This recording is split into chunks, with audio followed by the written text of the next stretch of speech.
Et c'est parti pour le dernier quart d'heure de Smart Bourse, marché à thème, ce quart d'heure thématique où nous décryptons une thématique d'investissement avec un invité en plateau. Et en l'occurrence, nous allons revenir sur ce fameux Bond is back, le retour de l'obligataire dans les portefeuilles avec Louis Yang, cofondateur du Café de la Bourse. Bonjour Louis Yang. Bonjour. Bienvenue sur le plateau de Smart Bourse. On va essayer de comprendre ensemble comment investir dans une obligation. Avant de se poser la question de comment investir dans une obligation, je pense que ça peut faire du bien à pas mal de monde de se remémorer un petit peu ce qu'est une obligation. Qu'est-ce qu'une obligation, Louis Yang ? Bien sûr, oui. Une obligation, c'est un titre de créance qu'un émetteur, qui peut être un État ou une entreprise, va émettre pour pouvoir financer sa dette. Et un détenteur, donc un investisseur, va pouvoir acheter en fait cette obligation. Et en contrepartie, elle va pouvoir toucher des coupons à un intervalle régulier, chaque année par exemple. Et au terme, à l'échéance de l'obligation, le nominal lui sera remboursé. Ce qu'il faut savoir, c'est que généralement, pour une obligation, on va dire classique, l'investisseur, il sait quel coupon il va toucher, par exemple 5% chaque année. Il va savoir à quel moment l'échéance de l'obligation va arriver, à quel moment il va être entièrement remboursé. Son nominal va être remboursé, par exemple 8 ans. Voilà. Le coupon, finalement, c'est les intérêts de l'emprunt, c'est ça ? C'est exactement ça, ouais. Louis Yang, pourquoi est-ce qu'on reparle des obligations actuellement ? On a l'habitude de suivre les marchés actions, c'est le premier réflexe qu'on a. Pourquoi est-ce que les obligations reviennent sur le devant de la scène actuellement ? C'est la hausse des taux d'intérêt. C'est vrai que là, on a quand même connu pas mal d'années avec des taux d'intérêt proches de zéro, voire négatifs. Donc très clairement, il y avait très peu d'opportunités sur le marché obligataire. Et là, cette année, avec les différentes hausses de taux des banques centrales, il y a eu deux phénomènes en fait qu'il ne faut pas confondre. D'un côté, il y a le marché obligataire, donc le marché secondaire qui a fortement baissé. Il y a eu un crack. Parce qu'en fait, ce qu'il faut savoir, c'est que le mécanisme, il est un peu inversé. C'est-à-dire que lorsque les taux d'intérêt montent, les obligations du marché secondaire, le prix va baisser. La valeur de l'obligation baisse. Exactement, le prix. Exactement. Et donc du coup là il y a eu un crack. Donc ça, c'est parce qu'on rappelle que comme une action qu'on peut revendre, une obligation on peut la revendre et c'est sa valeur effectivement qui fluctue également. Exactement, c'est tout à fait ça. Et le second effet, c'est que du coup sur le marché primaire, donc des nouvelles obligations, les nouvelles émissions, ces acteurs-là, que ce soit des États ou des entreprises qui cherchent du financement, si elles veulent être attractifs au niveau des investisseurs, elles sont obligées de proposer des obligations avec des taux intéressants. Donc là j'ai pris l'exemple de 5%, mais maintenant dans le contexte actuel, c'est assez courant d'avoir courant. Il y a de plus en plus d'obligations qui vont proposer des coupons de 5, 6, 7% en fonction du type de société ou d'État. Et alors, expliquez-nous un petit peu comment ça fonctionne, parce que je refais l'analogie avec les actions, mais c'est ce que le plus de gens connaissent, c'est la valeur d'une action est généralement en lien avec les résultats d'une entreprise ou la solidité financière d'une entreprise. Pas que, évidemment, mais on peut penser, ou en tout cas au départ, c'était peut-être un petit peu l'idée. Comment cela fonctionne pour une obligation ? Alors, une obligation, ça va dépendre aussi effectivement de la santé de l'émetteur. C'est-à-dire que l'émetteur, que ce soit l'État, un État, ça peut être la France, l'Allemagne, les États-Unis ou une entreprise, elle va être notée. En fait, il y a les fameuses agences de notation qu'on connaît tous, donc les Moody's, les Standard & Poor's. Elles vont noter justement tous ces émetteurs et en fonction en fait de la solidité de l'émetteur, l'obligation va être différente. C'est-à-dire qu'un émetteur qui va être bien noté, le fameux triple A qui est la meilleure note par exemple, ces émetteurs-là qui sont les plus solides vont proposer en fait des rendements plus faibles. C'est toujours le même couple rendement-risque, c'est-à-dire que moins il y a de risque, moins il y a de rendement. Moins il y a de risque de ne pas rembourser la dette, c'est ça ? C'est ça, qui est de faillite en fait. Le risque, effectivement, le risque, on pourra sûrement développer ça, mais disons que le principal risque d'une obligation, c'est que l'émetteur fasse faillite. Et donc que la dette ne soit pas remboursée. Et donc la notation vient donner une indication sur les risques de l'émetteur en question. Exactement. Et après, c'est à chaque investisseur, en fonction de son profil de risque, de diversifier, d'aller sur des obligations investment grade ou des junk bonds, c'est-à-dire des obligations pourries en français, qui vont proposer des taux de rendement très élevés, mais en contrepartie avec un risque de faillite. Alors, vous l'avez expliqué, on peut peut-être s'arrêter là-dessus. Il y a effectivement investment grade, si on parle du vocabulaire d'une obligation, il y a l'investment grade.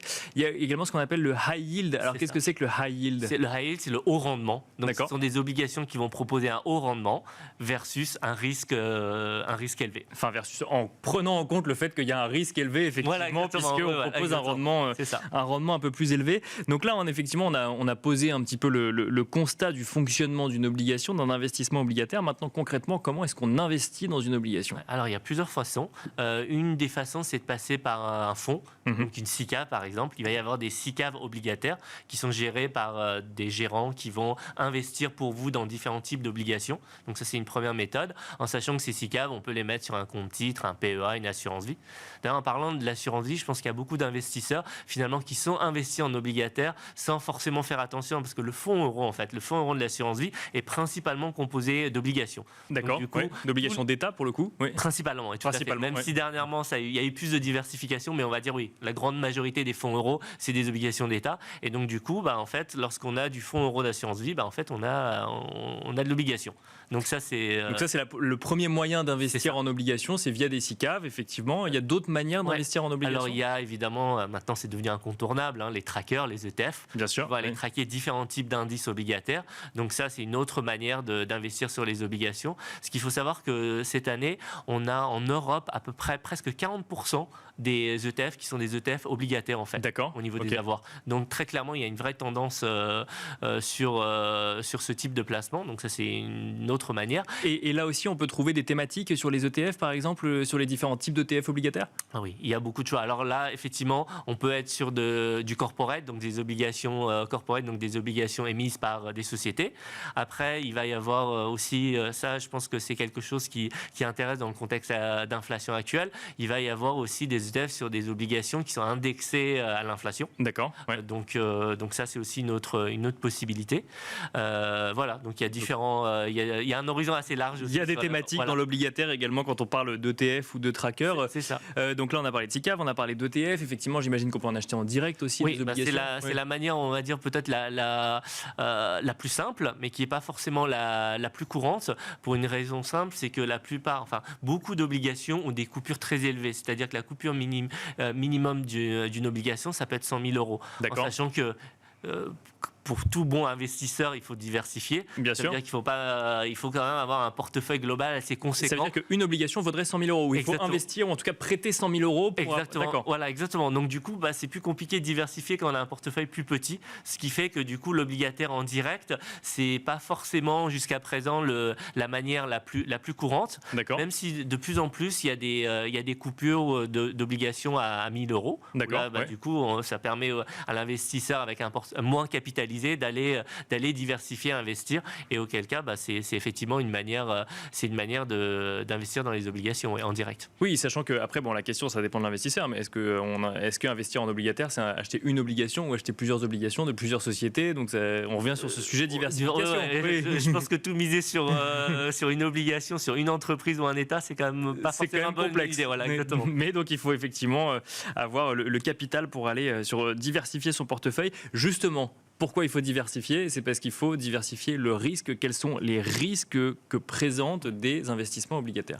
On l'a vu, donc le principal risque dans l'obligataire, c'est le risque de faillite de l'émetteur. D'accord. C'est-à-dire que l'émetteur fait faillite et du coup, vous récupérez pas votre nominal et vous touchez plus les coupons. Donc ça, c'est vraiment le principal risque. Et ce risque-là, il y a un autre critère qui vous permet de le minimiser, c'est l'échéance de l'obligation. C'est-à-dire que ça peut être intéressant, surtout dans le contexte actuel, d'aller privilégier des obligations avec des échéances courtes de 2-3 ans.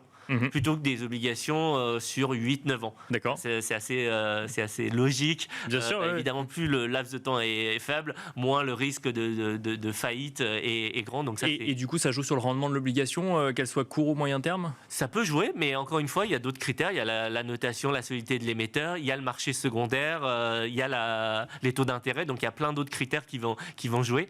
Et effectivement, l'autre risque, alors là, c'est un risque, ça va dépendre de votre stratégie. C'est-à-dire si votre stratégie d'investissement, c'est acheter une obligation et la conserver jusqu'à l'échéance, vous n'allez pas être concerné par les fluctuations de prix. D'accord. Ou moins, sauf s'il y a une exception. Mais disons que si vous tenez votre stratégie, la variation du prix de l'obligataire, c'est moins votre problématique. En revanche, si vous achetez par exemple une SICAV, le gérant de la SICAV va faire des arbitrages d'achat-vente.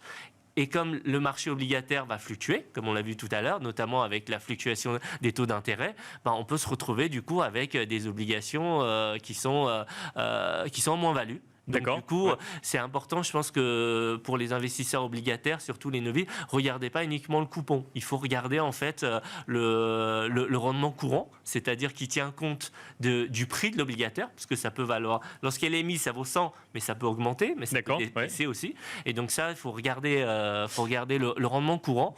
Et l'autre point, si on se projette même à échéance, regardez ce qu'on appelle le rendement actuariel, qui tient compte des intérêts composés, parce que mais il y a ces fameux effets boule de neige, les intérêts produisent des intérêts dans la durée. Et alors, pour bien comprendre justement sur ce sujet valeur d'une obligation, la seule composante qui peut faire évoluer la valeur d'une obligation, c'est les taux d'intérêt, c'est ça? Alors, les taux d'intérêt, exactement. C'est vraiment le critère qu'il faut. Et ce que je disais tout à l'heure, c'est l'effet inverse. C'est-à-dire que quand les taux montent, la valeur des obligations sur le marché secondaire vont baisser. D'accord. En revanche, lorsque les taux d'intérêt... parce que ça veut dire qu'il y a des nouvelles obligations qui sont émises et qui potentiellement vont rapporter plus de rendement que celles qui existent. Voilà, c'est exactement ça. Ouais. Et par contre, le phénomène inverse se produit aussi lorsque les taux d'intérêt baissent. À ce moment-là, la valeur des obligations du marché secondaire vont augmenter.